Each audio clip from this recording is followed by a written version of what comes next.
ಇನ್ನು ಬಿಜೆಪಿಯಲ್ಲಿ ಬಂಡಾಯದ ಸರಣಿ ಅಂತಕ್ಕಂಥದ್ದು ಮುಂದುವರಿತಾ ಇದೆ. ಚಾಮರಾಜನಗರದ ಹಾಲಿ ಸಂಸದರಾಗಿರ್ತಕ್ಕಂಥ ಶ್ರೀನಿವಾಸ್ ಪ್ರಸಾದ್ ಹೈಕಮಾಂಡ್ ವಿರುದ್ಧ ರೆಬಲ್ ಆಗಿದ್ದಾರೆ.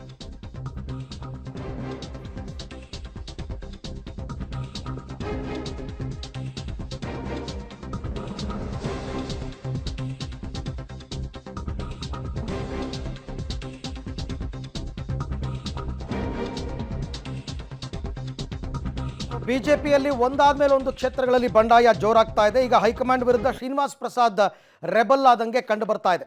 ಅಳಿಯನಿಗೆ ಚಾಮರಾಜನಗರ ಟಿಕೆಟನ್ನು ಶ್ರೀನಿವಾಸ್ ಪ್ರಸಾದ್ ಅವರು ಕೇಳಿದ್ರು. ಟಿಕೆಟ್ ತಪ್ಪಿದ ಮೇಲೂ ರಾಜ್ಯ ಮತ್ತು ರಾಷ್ಟ್ರ ನಾಯಕರು ಅವ್ರನ್ನ ಸಂಪರ್ಕ ಮಾಡಿಲ್ಲ. ಸೊ ಬಿಜೆಪಿಯ ಈ ನಿರ್ಲಕ್ಷ್ಯದಿಂದ ಈಗ ಕೋಪಗೊಂಡಿದ್ದಾರೆ ಶ್ರೀನಿವಾಸ್ ಪ್ರಸಾದ್ ಅಂತ ಹೇಳಲಾಗ್ತಾ ಇದೆ. ಆಪ್ತರ ಬಳಿ ಅಸಮಾಧಾನವನ್ನು ವ್ಯಕ್ತಪಡಿಸಿದ್ದಾರೆ ಶ್ರೀನಿವಾಸ್ ಪ್ರಸಾದ್ ಅಂತಕ್ಕಂಥ ಮಾಹಿತಿ ಈಗ ಸದ್ಯಕ್ಕೆ ಲಭ್ಯ ಆಗ್ತಾ ಇದೆ.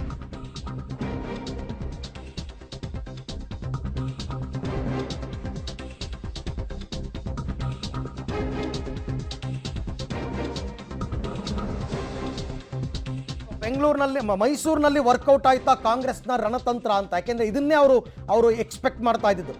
ಕಾಂಗ್ರೆಸ್ಗೆ ಶ್ರೀನಿವಾಸ್ ಪ್ರಸಾದ್ ಬೆಂಬಲ ಸಿಗಬೇಕು ಅಂತ. ಬಿಜೆಪಿ ನಡೆ ವಿಚಾರದಲ್ಲಿ ಬೇಸರದಲ್ಲಿದ್ದಾರೆ. ಹೆಂಗಿದ್ರು ಶ್ರೀನಿವಾಸ್ ಪ್ರಸಾದ್ ಅವ್ರು ಹೇಳಿದಾರಂತೆ, 15 ದಿನ ಸುಮ್ಮನಿರಿ, ಕೊನೆ ವಾರದಲ್ಲಿ ನನ್ನ ನಿರ್ಧಾರವನ್ನು ಹೇಳ್ತೀನಿ ಅಂತ ಆಪ್ತರು ಬೆಂಬಲಿಗರಿಗೆ ಶ್ರೀನಿವಾಸ್ ಪ್ರಸಾದ್ ಸಂದೇಶವನ್ನು ಕೊಟ್ಟಿದ್ದಾರೆ. ಆತ ಕಾಂಗ್ರೆಸ್ ನಾಯಕರಿಗೂ ಸಂದೇಶವನ್ನು ರವಾನೆ ಮಾಡಿದಾರಂತೆ ಸಂಸದರು. ಆಯಿತು ಬೆಂಬಲ ಕೊಡ್ತೀವಿ ಅಂತ. ಅಂದರೆ ಎರಡೆರಡು ಕ್ಷೇತ್ರದ ಮೇಲೆ ಇದರ ಇಂಪ್ಯಾಕ್ಟ್ ಆಗುತ್ತೆ. ಒಂದು ಚಾಮರಾಜನಗರ, ಮತ್ತೊಂದು ಮೈಸೂರು. ಎರಡೂ ಕ್ಷೇತ್ರಗಳಲ್ಲಿ ಅವರದ್ದೇ ಆದಂತಹ ವರ್ಚಸ್ಸು ಹೊಂದಿರತಕ್ಕಂಥವರು ಶ್ರೀನಿವಾಸ್ ಪ್ರಸಾದ್. ಈ ಬಗ್ಗೆ ಮತ್ತಷ್ಟು ಮಾಹಿತಿ ನಮ್ಮ ಮೈಸೂರು ಪ್ರತಿನಿಧಿ ಕೆಪಿ ನಾಗರಾಜ್ ಅವರಿಂದ ಪಡ್ಕೊಳ್ಳೋಣ. ಕೆಪಿ, ಸಿದ್ದರಾಮಯ್ಯನವರ ವಿರುದ್ಧ ಕೋಪ ಮಾಡಿಕೊಂಡು ಬಂಡೆದ್ದು ಪಕ್ಷ ಬಿಟ್ಟು ಬಿಜೆಪಿಗೆ ಬಂದಿದ್ದು ಶ್ರೀನಿವಾಸ್ ಪ್ರಸಾದ್ ಅವರು. ಈಗ ಸಿದ್ದರಾಮಯ್ಯನವರ ಕ್ಷೇತ್ರದಲ್ಲಿ ಅವರ ಅಭ್ಯರ್ಥಿಗೆ ಬೆಂಬಲವನ್ನು ಕೊಡ್ತಾರ. ಅವರ ಬೆಂಬಲ ಮೈಸೂರು ಲೋಕಸಭಾ ಕ್ಷೇತ್ರದಲ್ಲಿ ಕಾಂಗ್ರೆಸ್ ಅಭ್ಯರ್ಥಿ ಮೇಲೆ ಎಷ್ಟು ಪರಿಣಾಮ ಬೀರಬಹುದು? ಅರವಿಂದ್, ಬಿಜೆಪಿ ಮಾಡ್ಕೊಂಡಿರುವಂಥ ಒಂದೇ ಒಂದು ಚಿಕ್ಕ ಎಡವಟ್ಟಿನಿಂದ ಇಂಥ ಒಂದು ದೊಡ್ಡ ಬೆಲೆಯನ್ನು ಕಟ್ಟಬೇಕಾದಂಥ ಪರಿಸ್ಥಿತಿ ಬಂದಿರುವಂಥದ್ದು. ಶ್ರೀನಿವಾಸ್ ಪ್ರಸಾದ್ ಕಳೆದ ವಾರ ಅಷ್ಟೇ ಚುನಾವಣಾ ರಾಜಕೀಯ ವಿಚಾರದಲ್ಲಿ ಅವರು ವಿದಾಯವನ್ನು ಹೇಳಿದ್ದಾರೆ. ಅಂದರೆ ರಾಜಕೀಯದಿಂದ ಅವರು ನಿವೃತ್ತಿಯನ್ನು ಪಡೆದಿದ್ದಾರೆ. ಹಾಗಂದ ಮಾತ್ರಕ್ಕೆ ಅವರು ಚುನಾವಣೆಯ ವಿಚಾರದಲ್ಲಿ ನಿರ್ಲಕ್ಷ್ಯ, ಅಂದರೆ ಚುನಾವಣೆ ವಿಚಾರದಲ್ಲಿ ಅವರಿಗೆ ಮನಸ್ಸಿಲ್ಲ ಅಂತಲ್ಲ. ಸಹಜವಾಗಿಯೇ ಅವರ ಅಳಿಯಂದನನ್ನು ಚಾಮರಾಜನಗರ ಲೋಕಸಭಾ ಕ್ಷೇತ್ರದಿಂದ ಬಿಜೆಪಿ ಅಭ್ಯರ್ಥಿಯಾಗಿ ಮಾಡಬೇಕು ಎನ್ನುವಂಥ ಉತ್ಸಾಹದಲ್ಲಿದ್ದರು. ಆ ಬಗ್ಗೆ ಅವರು ಈ ಹಿಂದೆಯೂ ಕೂಡ ಬಿಜೆಪಿ ಹೈಕಮಾಂಡ್ಗೂ ಕೂಡ ಮನವರಿಕೆಯನ್ನು ಮಾಡಿಕೊಟ್ಟಿದ್ರು. ಆದರೆ ಶ್ರೀನಿವಾಸ್ ಪ್ರಸಾದ್ ಅಳಿಯನಿಗೆ ಟಿಕೆಟ್ ತಪ್ಪಿ ಕೊನೆಗೆ ಮಾಜಿ ಶಾಸಕ ಬಾಲರಾಜ್ಗೆ ಅಲ್ಲಿ ಟಿಕೆಟನ್ನು ನೀಡಲಾಗಿದೆ. ಆದರೆ ಶ್ರೀನಿವಾಸ್ ಪ್ರಸಾದ್ ಅವರು ಕೇಳ್ತಾ ಇರುವಂಥದ್ದು, ಟಿಕೆಟ್ ತಪ್ಪಿಸೋದು ತೊಂದರೆ ಇಲ್ಲ, ತಪ್ಪಿಸಿದ ಮೇಲೆ ನನ್ನ ಜೊತೆ ಒಂದು ಸೌಜನ್ಯಯುತವಾಗಿ ಕೂಡ ಬಿಜೆಪಿ ಹೈಕಮಾಂಡ್ ನನ್ನ ಜೊತೆ ಮಾತಾಡಲಿಲ್ಲ, ಜೊತೆಗೆ ರಾಜ್ಯ ನಾಯಕರು ಯಾರು ಕೂಡ ಸೌಜನ್ಯಯುತವಾಗಿ ಕೂಡ ನನಗೆ ಆ ಬಗ್ಗೆ ಮಾತನಾಡಲಿಲ್ಲ ಅನ್ನುವಂತಹ ಒಂದು ಅಸಮಾಧಾನವನ್ನು ಅವರು ತಮ್ಮ ಆಪ್ತರ ಬಳಿಯಲ್ಲಿ ತೋಡ್ಕೊಂಡಿದ್ದಾರೆ. ಇದೇ ಟೈಮನ್ನು ಕಾಣ್ತಾ ಇದ್ದಂತಹ ಕಾಂಗ್ರೆಸ್ನ ನಾಯಕರು ದಿಢೀರ್ನೆ ಅವರ ಮನೆಗೆ ಭೇಟಿ ನೀಡಿ, ಮೊನ್ನೆ ಸುನಿಲ್ ಬೋಸ್ ಭೇಟಿ ನೀಡಿದ್ರು. ಅವರು ಚಾಮರಾಜನಗರದ ಕಾಂಗ್ರೆಸ್ನ ಅಭ್ಯರ್ಥಿ.